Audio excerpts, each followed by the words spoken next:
The ruthless accusation of the billionaire former tennis player after Sinner's doping ban. This is rigged.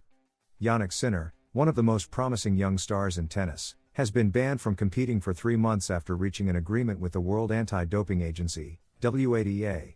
While the news has caused a stir in the tennis community, there is one aspect that has ignited the discussion even further: the use of 2As, medical exemptions that allow athletes to take prohibited substances for health reasons.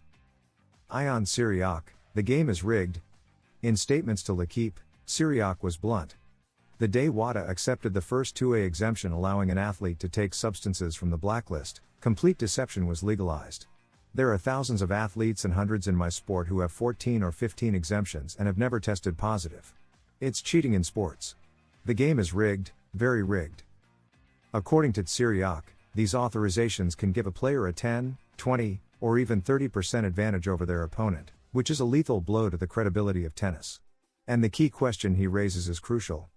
How will the clean player train tomorrow after his defeat to improve? This reflection leaves an ethical and sporting dilemma on the table. How can a tennis player compete on equal terms if some have legal access to substances that enhance their performance? Medical authorizations, benefit or deception? To better understand this issue, one must analyze what 2As are. These authorizations allow an athlete to take prohibited medications if they have a medical condition that justifies it. In theory, their purpose is to ensure that those with health problems can continue competing without risk. But Siriak's accusation raises another debate: are these exemptions being used fraudulently? If a player receives multiple 2As, do they really need them, or is it a strategy to enhance performance without legal consequences? Siriak's call for transparency. To avoid suspicion, Siriak has proposed a radical measure: to make public the list of all players with 2As and the medications they are authorized to take. According to him, this would ensure that the system is transparent and that the public can judge whether there is an unfair advantage or not. This suggestion generates strong controversy, as it could expose players' private medical data. But at the same time, it would put on the table the reality of 2As in tennis and their impact on competition. What does this mean for the future of tennis? The controversy does not only affect Sinner but the entire circuit. If 2As continue to be used without clear restrictions, how much are we really watching a clean sport? Siriak's words reflect a growing concern among tennis purists, who fear that the sport will become an unequal competition where some players have medical advantages that others cannot obtain. The big question now is, will WADA and the ATP take measures to regulate these authorizations? Will the list of players with 2As be published? Or will everything remain as it is, with a system that, according to Siriak, is rigged? Fritz speaks out: how to face Alcaraz and Sinner. Taylor Fritz, one of the best American tennis players at the moment, has not had an ideal start to the year. He was eliminated in the third round of the Australian Open by Gael Monfils and has been dealing with abdominal discomfort. However, he arrives at Indian Wells eager to recover his best form and, in an interview with Tennis Connected, he shared his vision on how to defeat the two young dominators of current tennis, Carlos Alcaraz and Jannik Sinner. Fritz highlighted that the key to facing each of them is different since their playing styles are very distinct. With someone like Carlos, the backhand-to-backhand exchange is a little better for me.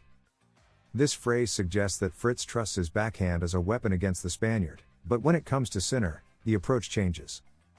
With Jannik, I would definitely mix the patterns a bit more, maybe work a little more with my forehand. In other words, against Alcaraz, he would go for a more direct backhand-to-backhand duel, while against Sinner, his plan would be to vary shots and work more with his forehand. But Fritz also warns that everything depends on the match conditions. It depends on the surface, the balls, and the court speed. If it's slower, I can't play with my backhand against those guys because they will overpower me and hurt me. This confirms that there is no single strategy, rather, factors like court speed or the type of ball can influence the outcome. What are the differences between Alcaraz and Sinner? Fritz has pointed out key differences between both players, and here we analyze them. Carlos Alcaraz is an explosive player, with incredible mobility and a varied game that allows him to adapt to any surface. His ability to transition between defense and attack is impressive, and his cross-court backhand is a lethal weapon. Jannik Sinner, on the other hand, is more linear in his style, but his power from the baseline and his consistency make him a formidable opponent. His forehand is a missile, and his ability to maintain a constant speed in his shots is what makes him so difficult to overwhelm. Fritz acknowledges that facing each of them requires a different approach, making it clear that these two players are shaping a new rivalry in the circuit. Can Fritz overcome these two titans? The American has talent and experience, but the big question is, does he have the weapons to defeat Alcaraz or Sinner in a major tournament? So far, his record against them is mixed. He has had moments of brilliance but has also been outplayed on several occasions. His analysis of how to face them shows that he understands their strengths and weaknesses well, but putting the strategy into practice is another story. With Indian Wells around the corner, Fritz has the opportunity to prove whether his plan really works and if he can compete on equal footing with the new kings of tennis. Ruud supports Sinner, I always cheer for him. Casper Ruud, currently ranked number 4 in the world and a 3-time Grand Slam finalist, has not hesitated to express his support for Jannik Sinner. In an interview with Tennis 365, the Norwegian regretted that the Italian has to be off the courts due to a sanction he considers unfair. I feel sorry for Jannik. In my opinion, he didn't do anything intentionally. Casper Ruud has made it clear that he fully supports Jannik Sinner and believes in his version of events, standing by the Italian during this difficult period. While he acknowledges that the legal process surrounding anti-doping cases is complex and often lengthy, he emphasizes that Sinner's decision to reach an agreement with the World Anti-Doping Agency, WADA, was the best course of action to avoid an even harsher punishment. Given the unpredictable nature of such cases, prolonging the legal battle could have resulted in an outcome far worse than a 3-month suspension. Ruud expressed his empathy for Sinner's situation, stating that, ideally, any athlete in his position would want the opportunity to clear their name in an open trial. However, he also pointed out the inherent risks involved in taking that route. Even if a player is completely innocent, there is always the possibility of being found guilty due to technicalities or legal interpretations that might not work in their favor.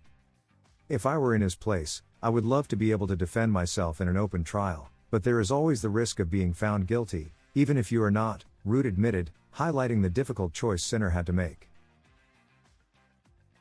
What's next for Jannik Sinner?